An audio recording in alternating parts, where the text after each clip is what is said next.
Hello dear students, स्वागत है आपका हमारे इस YouTube channel friend of maths में। और आज के इस वीडियो में हम करेंगे प्रश्नावली 2.2 के प्रश्न नंबर 8, 9 और 10 को। ठीक है, इससे पहले मैंने प्रश्न संख्या 1 से लेकर 7 तक सभी प्रश्नों के हल करवा दिए हैं। अगर आपने वो वीडियो नहीं देखे हैं तो आप इस चैनल के प्लेलिस्ट में जाकर देख सकते हैं। तो चलिए हम शुरू करते हैं इस वीडियो को और करते हैं हम अपना प्रश्न संख्या 8, 9 और 10 के प्रश्नों के आंसर। प्रश्न संख्या 8 में क्या कहा गया है कि 3 लगातार पूर्णांक बढ़ते क्रम में लेकर उन्हें क्रमशः 2, 3 तथा 4 से गुणा करने पर योगफल 74 प्राप्त होता है।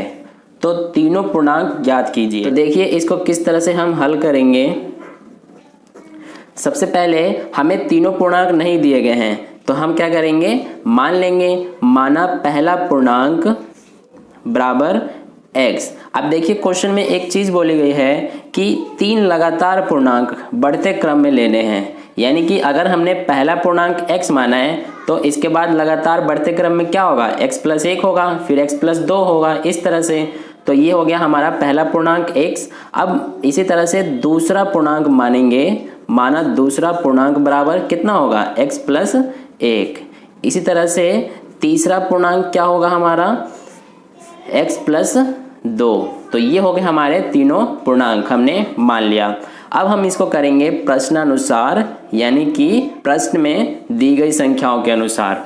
तो देखिए क्वेश्चन में क्या कहा गया है, देखिए कि तीनों संख्याओं को 2, 3 और 4 से गुणा करने पर योगफल 74 प्राप्त। तो हम क्या करेंगे कि तीनों को 2, 3 और 4 से गुणा करेंगे। तो देखिए इसमें x को अगर 2 से गुणा करेंगे तो यहाँ पर इस तरह से इसको लिखा जाएगा 2 × x। फिर इसको प्लस करेंगे, अगर हम इसमें कितने से गुणा करना है, 3 से, और इसमें कितने से गुणा करना है, 4 से। तो अब इसको हम गुणा करेंगे 3 को कितने में, x + 1 में। इसी तरह से इसमें प्लस करना है, अब ये 4 को गुणा करेंगे x + 2 से। तो तीनों पूर्णांकों को गुणा करने पर हमें क्या प्राप्त हो रहा है, 74। अब देखिए 2 का गुणा करेंगे x से तो कितना आएगा, 2x प्राप्त होगा हमें, फिर प्लस। अब इसका गुणा हम कैसे करते हैं, 3 का पहले x से करेंगे, फिर 3 का 1 से करेंगे। तो 3 का पहले x से गुणा करेंगे तो कितना आएगा, 3x, फिर प्लस, फिर 3 का 1 से गुणा करेंगे तो 3 ही आएगा, फिर प्लस का निशान ये वाला। फिर अब 4 का x से गुणा करेंगे तो 4, फिर 4 का 2 से गुणा करेंगे तो कितना आ जाएगा, 8 बराबर कितना है, 74। अब देखिए x वाले पदों को एक साथ जोड़ देंगे और संख्याओं को एक साथ। तो 2x + 3x + 4x कितना हो गया, 9x। तो ये हो गया हमारा 9x प्लस, अब देखिए 3 + 8 कितना हो गया, 11 बराबर कितना है, 74। तो अब क्या करेंगे, x का मान निकालना है। तो 9x बराबर ये 74 + 11 इधर आएगा, -11 हो गया। तो 9x बराबर कितना हो जाएगा, तो अब 74 में से 11 घटा देंगे तो हमारे पास कितना बचेगा, 63। अब देखिए यहाँ से हम क्या करेंगे, x का मान निकालेंगे। तो x बराबर कितना आ जाएगा, 63 बटे ये गुणा में है 9, इधर आके भाग में। तो यहाँ से कितना आ जाएगा, 9 × 9 9 × 7 63, यानी कि x का मान कितना आ गया, 7। अब देखिए हमने क्या किया है यहाँ पर कि पहला पूर्णांक को x माना है तो x बराबर हमारा 7 आया है। इसलिए अब हम यहाँ पे इनको लिख लेंगे कि पहला पूर्णांक बराबर हमने कितना माना है, x, और x का मान कितना आया है, 7। इसी तरह से दूसरा पूर्णांक हमने कितना माना है, x + 1, यानी कि x का मान 7 + 1 कितना हो गया, 8। इसी तरह से तीसरा पूर्णांक ने कितना माना है, x + 2, यानी कि 7 + 2 तो कितना हो गया, 9। इस तरह से हमारे तीनों पूर्णांक 7, 8 और 9 प्राप्त हो जाते हैं। तो ये तो था हमारा प्रश्न संख्या 8 का हल। अब करेंगे हम प्रश्न संख्या 9 का हल। तो देखिए प्रश्न संख्या 9 में हमसे क्या कहा गया है कि राहुल और हारून की वर्तमान आयु में अनुपात 5 और 7 का है। 4 वर्ष बाद उनकी आयु का योग 56 वर्ष हो जाएगा। ठीक है, उनकी वर्तमान आयु क्या है, तो हमें उनकी वर्तमान आयु अनुपात में दी हुई है, जो कि कितनी है, वो है 5:7 में। तो हम क्या करेंगे, यहाँ पर इनकी आयु को मान लेंगे। तो यहाँ पर हम क्या लिखेंगे, माना राहुल की वर्तमान आयु, क्या मानेंगे हम, राहुल की वर्तमान आयु 5x। इसी तरह से माना हारून की वर्तमान आयु कितनी हो जाएगी, 7x। तो ये तो हो गया इन दोनों का वर्तमान आयु। अब कहा गया है कि 4 वर्ष बाद उनकी आयु का योग 56 वर्ष हो जाएगा। तो यहाँ पर हम लिखेंगे 4 वर्ष बाद राहुल की आयु कितनी हो जाएगी, राहुल की आयु बराबर, अगर 5x इसकी वर्तमान आयु है तो 4 जोड़ देंगे तो 4 वर्ष बाद की वो आयु हो जाएगी। तो इस तरह से 5x + 4 वर्ष हो जाएगा इसका, ये हो गया। अब इसी तरह से हारून की वर्तमान आयु तो 7x है। अब इसकी हारून की 4 वर्ष बाद आयु कितनी हो जाएगी, 4 वर्ष बाद हारून की आयु 7x + 4 हो जाएगी। तो ये तो हो गई दोनों की 4 वर्ष बाद की आयु।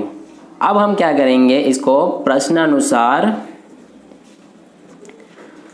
तो प्रश्नानुसार करने पे देखिए कहा गया है कि 4 वर्ष बाद दोनों की आयु अगर जोड़ते हैं तो हमें 56 वर्ष प्राप्त होता है। यानी कि 5x + 4 और 7x + 4 को जोड़ें तो हमें कितना प्राप्त होता है, 56।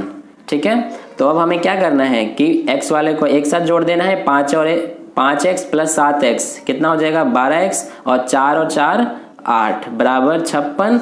तो 12x बराबर 56, ये प्लस इधर आके माइनस, तो कितना बचेगा हमारे पास, 48। तो इस तरह से 12x बराबर हो गया 48। तो x बराबर कितना हो जाएगा, 48/12, यानी कि 12 × 12 12 चौक 48। इसका मतलब है x का मान 4 आ गया। तो ये तो हो गया हमारा x का मान। तो इस तरह से अब हम दोनों का वर्तमान आयु निकाल लेंगे। राहुल की वर्तमान आयु हमने क्या माना है, 5x, और हारून की वर्तमान आयु हमने क्या माना है, 7x। तो इस तरह से हम दोनों का यहाँ पर वर्तमान आयु निकाल लेंगे। तो देखिए राहुल की वर्तमान आयु हमने कितना माना है, 5x। तो इसका मतलब क्या है कि 5 × x का मान कितना है, 4। तो इस तरह से कितना आ जाएगा, 20 वर्ष। अब ऐसे ही हारून का वर्तमान आयु हमने कितना माना है, 7x माना है। तो 7 × ये 4 बराबर कितना हो जाएगा, 28 वर्ष। तो ये हो गया दोनों की वर्तमान आयु। अब करते हैं हम अपना प्रश्न संख्या 10 का हल।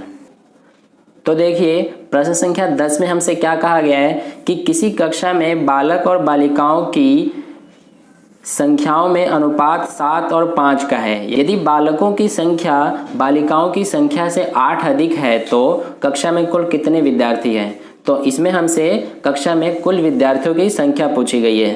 तो हम क्या करेंगे यहाँ पर कि हमें अनुपात में दिया गया है 7 और 5 के, तो इसलिए यहाँ पर हम मान लेंगे कि माना बालकों की संख्या कितनी, 7x। इसी तरह से माना बालिकाओं की संख्या कितनी, 5x। तो इस तरह से हमने दोनों की संख्याओं को मान लिया। अब देखिए इसमें कहा गया है कि कुल विद्यार्थी बताइए कितने हैं। तो कुल विद्यार्थी कैसे हमें प्राप्त होगा, इन दोनों को जोड़ने पे। तो 7x + 5x को जोड़ देंगे तो हमें कुल विद्यार्थी प्राप्त हो जाएंगे। अब इसको करते हैं हम प्रश्नानुसार। तो देखिए कहा गया है इसमें कि बालकों की संख्या बालिकाओं की संख्या से 8 अधिक है। यानी कि अगर बालकों की संख्या 7x है और बालिकाओं की संख्या 5x है तो दोनों तो बराबर नहीं है। तो दोनों को बराबर करने के लिए हमें क्या करना पड़ेगा कि बालिकाओं की संख्या में 8 जोड़ देना पड़ेगा। तो इस तरह से ये हो गया। अब देखिए हमें इस x का मान निकालना है। तो 7x सेम रहेगा, ये 5x प्लस में है, इधर आके माइनस में 5x हो गया, इधर क्या बचा 8। तो 7x में से 5x घटाएंगे 2x बचा, 2x बराबर 8। तो यहाँ से x बराबर कितना आ जाएगा 8/2 यानी कि 4। तो x का मान हमारा कितना निकला यहाँ से 4। अब हमसे पूछा गया है कि कुल विद्यार्थी कितने हैं। तो हमने कितना माना है यहाँ पर कुल विद्यार्थी 7x और 5x। तो यहाँ से हम कुल विद्यार्थियों की संख्या निकाल लेंगे। कुल विद्यार्थी बराबर कितना माना है हमने 7x + 5x। तो देखिए यहाँ से 7 × x का मान कितना है 4, प्लस ये 5 गुणा x का मान कितना है 4, तो 7 चौक 28 प्लस ये 5 चौक 20, तो कितना आ जाएगा यहाँ से 48, यानी कि कुल विद्यार्थी 48 हैं। तो ये तो था हमारा प्रश्न संख्या 10 का हल। आई होप आपको तीनों प्रश्नों के हल समझ में आए होंगे। आपको मेरा ये वीडियो अच्छा लगा होगा। अगर अच्छा लगा हो तो लाइक जरूर करें और चैनल पर नए हैं तो सब्सक्राइब का बटन दबा लें और दोस्तों के साथ इस वीडियो को जरूर शेयर करें। मिलते हैं नेक्स्ट वीडियो में नए प्रश्नों के साथ।